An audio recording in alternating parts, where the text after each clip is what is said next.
talking about Inara and the consort. Yeah. Inara, the concept of Firefly in general is that it's, in some ways, it's a critique of Star Wars, because in Star Wars you have the evil Empire, right?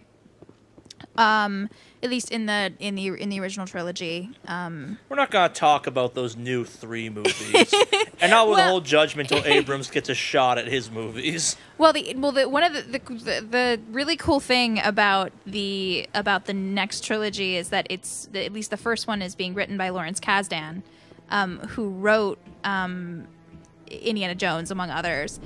He really knows his shit. He's worked with Star Wars before. I'm really excited, and I don't trust JJ, but I really do trust Lawrence Kasdan.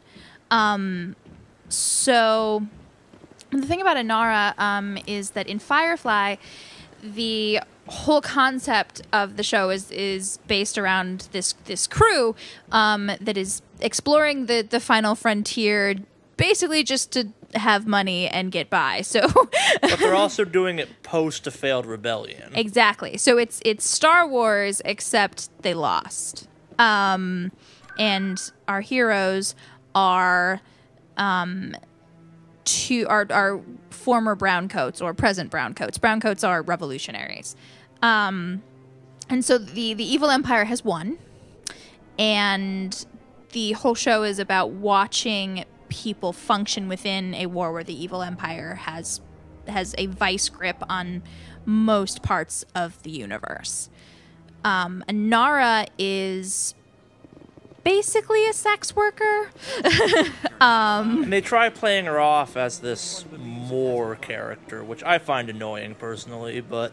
Well, and I think that, what the sort of the secret truth about sex work sociologically is that sex work can, of course, be monetized, but it often is, in fact. In general, it is monetized, but it's not always just sex for money. It's also, there are many reasons that people hire prostitutes, and not all of them are about getting off, at least psychologically. Remember that horrible Jewish stereotype we talked about earlier? One of the Earth Clan. Ah, a very famous one. Remember those shady organizations I said they're tied into? It is a great honor to welcome the heroes of the Blitz. You've got me at a disadvantage here. Forgive me, Earth Clan. That was kind of flirty. I liked how flirty that was. Necessary for me to keep informed. I am a financial advisor to many important clients here on the Citadel. When someone as important as yourself arrives on the station, I take notice. I need your help. I heard you work for the Shadow Broker. Do you have any information about Saren? A shadowy organization based around these guys. I am an agent for the Shadow Broker, and I do know something about Saren. Start talking. Go I need renegade. that information. I like it. Now. Threats don't work on me, Commander. This information is worth a small fortune, but this is an unusual situation, so I am going to let you have it for free. What's the catch? There is no catch. The Shadow Broker is quite upset with Saren right now. They used to do a lot of business until Saren turned on him. What a shock. Saren betrayed him. Imagine that. No matter what you think of Saren, he's not stupid. He knows the Shadow Broker is a valuable ally. Turning on him doesn't make sense. Not unless something huge was at stake. So to hint at content to come, the Shadow Broker is an important character in the next 2 games. Not so much in the third one. That's kind of a situational thing that goes on. That's not much to go on. And so much so that the DLC for Mass Effect 2 and 3 is fantastic DLC. Regardless of your opinion on it, I think it's great. They flesh out the world really well. And they have a whole Shadow Broker-based DLC in the second one. So I'm not going to talk about the Shadow Broker too much in this one, but don't worry. If you're curious about him, I will go into nauseum about him eventually. Because it is one of the coolest concepts of the Mass Effect kind of side universe, in my view. Very. However, I doubt the visit was entirely his choice. You'll need to speak with him if you want to know more. Thanks for the info. My pleasure. So now, it's time to go save some lives and get a merc out of jail. Woo! Pretty much. I do find it interesting that when we first met Ashley, she had the camo that. Nope, she's always had pink. No, that's what I mean. Is that like I'm like, why is she in pink camo? So you can change all the characters' armors and stuff like that, and I have a severe bias in this game. In the first one especially, in the second one significantly less so, when it comes to which squad mates I pick. And I'll say it right now, it is a character we've yet to unlock yet, and Garrus. They will be with me on every mission because, for better or worse, they're the two, in my mind, most combat-oriented. Ashley's great in the earlier game until you lock more of the soldier skills if you're a soldier character, but if there's two soldier classes in the same party, it can get kind of messy and useless. Kaidan's just not a powerful enough biotic user. Like, you haven't really seen him use biotics yet, even, is the best example I got on that. And... Oh, we left Kaidan. This time. Poor Awesome. Kaidan. You may have heard me make jokes about the elevators earlier. There he is. Yeah, there's a lot of elevators in this game, and so much so in the third one they make fun of it. Don't let anybody know. A big gun and a confident attitude will get you through a lot in life. Talk a little bit about the biotics, though, because they haven't really explained what those are. So Kaidan, they touched briefly on the concept of how he's an L2. Biotics in this game was part of the space wizardry. In the Mass Effect world, we've progressed far enough that we have psychic powers via technology and also kind of engineering as a weapon. And there are two of the optional classes. I think it's adepts and engineers are the two far ends of the spectrums, and then the Vanguard and infiltrators are the kind of middle grounds on it or something like that. And it's the idea of they're using technology or essentially hardwired psychic processors into them. Kaidan has a way to lift stuff and throw stuff and shoot shockwaves with his mind, essentially. That's biotics in this one. Okay, but he's a human, he's just enhanced. He's a human, and the Asari are the masters of biotics in some regard, at least until the second game where they introduce... Humans are weird. They're not inherently biotic, and not all humans can be biotic users, which is a problem humans have as a result. Well, this is a great moment to segue then into talk about the notion of the cyborg in general. Yes. Sorry, as I try and figure which direction I want to go, so I try and find some stuff. Do what stuff. you want. There was some constable talking about stealing stuff and playing Quasar, and what the hell is going on? Yeah, Quasar. I do want to go that. Sorry about this. Someday I'll learn to watch a playthrough of these before I do these, but it also gives a little time to talk wonderfully about things. To say pretty things. Yeah. So cyborgs are different from robots.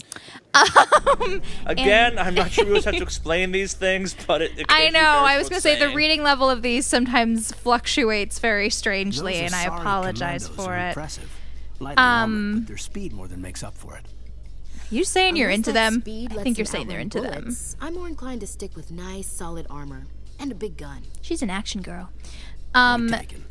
So a robot, a cyborg is usually described as a biological being that has been enhanced by electronics or other. It starts to become more flexible and sound and be a little bit more with the notion of biotics, the way that mass. Parts is the phrase I've always had described to me that's a good way to put it. There's also a branch of feminism called cyborg feminism that's about how we're going to erase the notion of gender through cyborg enhancements. I've actually never heard of that. It's really cool. My friend Corinna taught me about it. But the interesting thing about cyborgs is that cyborgs exist now. Any person who is deaf and uses a hearing aid is technically a cyborg. Especially if they have the auditory implants that actually are below the skin and stuff like that. Exactly. Yeah. So, Lil, it's now time to engage in something you're not gonna like. I'm an investigative journalist working here on the Citadel. Could I have a moment of your time? What is it? What do you need? I've been hunting for evidence of corruption and organized crime on the Citadel, but there are places I can't go. I was hoping you might share anything you find during your own investigation. I can make it worth your time. Consider it done. Sounds like a good cause. If I find any information, it's yours. Thank you, Commander. You won't regret it. You sure about that? I might regret it later, but I'm gonna just work with this for now. It's fine.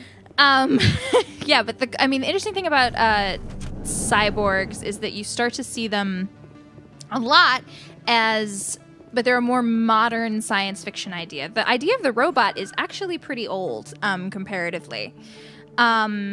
Especially when you think about because the notion of clockwork is a little bit easier, I think, for very recent post-industrial revolution thinkers to think about. Yeah.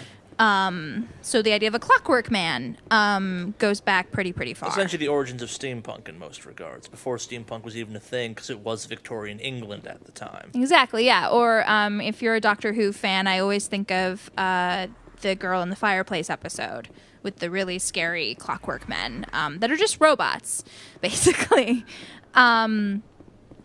But the idea of the automaton is very, very old, and even goes further back with stories like Coppelia, the notion of, or if you ever, when you watch the Nutcracker during the Christmas season, those dolls that wind up are clockwork, and you can argue that they are in some ways proto-robots. But when you look at cyborgs, you see a lot more stuff based in mental implants. Is there something I can do for you? Or if You're a doctor. somebody How did is you end up here on the physically Citadel? disabled, My parents brought me here enhancements when I that was young. allow them My father to was do a things medic that with the even Alliance. quote-unquote, I chose that to keep the medical non-disabled tradition alive, but not the military. individuals Fixing up can't actually wounded accomplish. soldiers isn't my idea The of fun. debate about running on blades You're a versus doctor. running on How did you on end up feet here on the Citadel? My parents is a brought good me here example. When I was young. My father was a medic with the Yeah, I Alliance. repeated the same thing I twice. by chose to accident. keep the medical tradition alive, but not the military. Fixing up wounded soldiers isn't my idea of Right, fun. that's what I want. Let me take a look at what you have for sale. Of course. Anything worth taking?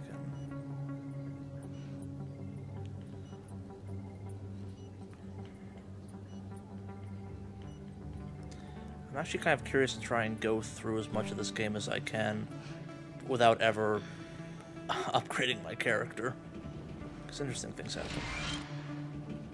We shall see. Yeah. Anyways. But yeah, from the biotic standpoint, the reason I like that they introduce the notion of cyborg enhancements as being physically dangerous for the body is especially when it comes to stuff that gets involved with the human brain. Cognitive science and the way that fiction deals with cognitive science is really, really interesting. Right? I was on Mindwar during the Blitz. Saw you on the vids when you got your medal. You saved the whole colony. Everybody Looks thinks like you we're a have a fan. celebrity, guys. I'm sorry, I just never thought I'd meet someone like you in person. My name's Lang, Officer Eddie Lang, Citadel Security. It's an honor to meet you, Commander. What are you doing down here in the wards? Anything I can help you with? Harkin. Do you know a CSEC officer named Harkin? I shouldn't really say too much. He's been on the force a lot longer than me. But I've heard things, you know? Drinking on the job, taking bribes, that kind of thing. Rumors mostly, but they suspended him, so some of it must be true. That's all it's really worth talking I have to go. about. Right. You're probably real busy. He's got a crush. A little bit. It's funny. That's one of the ones that's actually funny if you're a guy, because it's definitely a man crush. Oh, yeah. They ham it up a little bit more. So that being said, actually, there are some different dialogue options that occur in the game, or some different dialogue spoken. I thought we lost Ashley, but nope, we didn't. just elevator. These elevators are weird. If you ever try and track the physical space and all the elevators we will ride in this game, it doesn't work. So don't worry about it. Just accept these elevators as what they are. It reminds me, there's a movie called Room 237 that's about all the weird fan theories about The Shining, and most of them are just ridiculous, but there's one of them that's just so strange, which is this person tried to map the Overlook Hotel based on the way that Danny travels through it on his little bicycle ride. And then later when you look at the different locations and the person's like, it's impossible. As a physical space, it couldn't exist. And I'm like, yes, anybody who's ever worked on a film set knows that like these spaces aren't real, so you like set up windows and like they don't necessarily have to map some onto shows each do a other. better job at that. Yeah, but not everyone. And I think especially because I actually know a little bit too much about The Shining. So, pause for a second. Yeah. Meet your faves. My favorite character in the Witnesses saw you entire making threats in franchise. Fist's bar. Stay away from him. I don't take orders from you. This is your only warning, Rex. You should warn Fist. I will kill him. You want me to arrest you? I want you to try.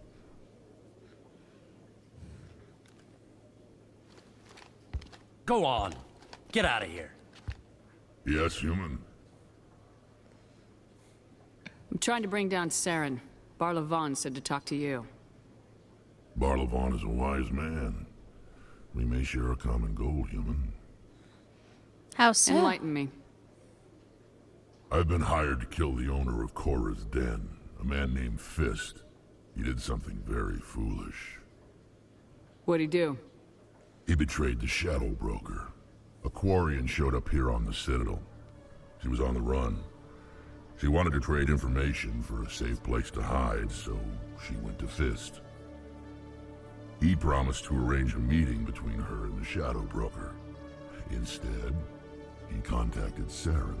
Big mistake or why? Big mistake. Fist's not too smart. He's just greedy. Saren paid him a small fortune for the Quarian. He had to. She has evidence connecting him to the Geth. If we get our hands on that evidence, we can prove that Saren's a traitor. And the Council will have to listen to us. I have to find her. Where's the Quarian now? Last I heard, Fist still had her. Probably somewhere inside his club. You help me kill Fist, she's all yours. It's a Town deal. paid Fist a visit. What about Garrus, that Turian? He wants to take Saren down too. He might come in handy. He was here just before you showed up. Said he was going to follow up a lead on his investigation. Wanted to speak to the doctor at the med clinic. Move out.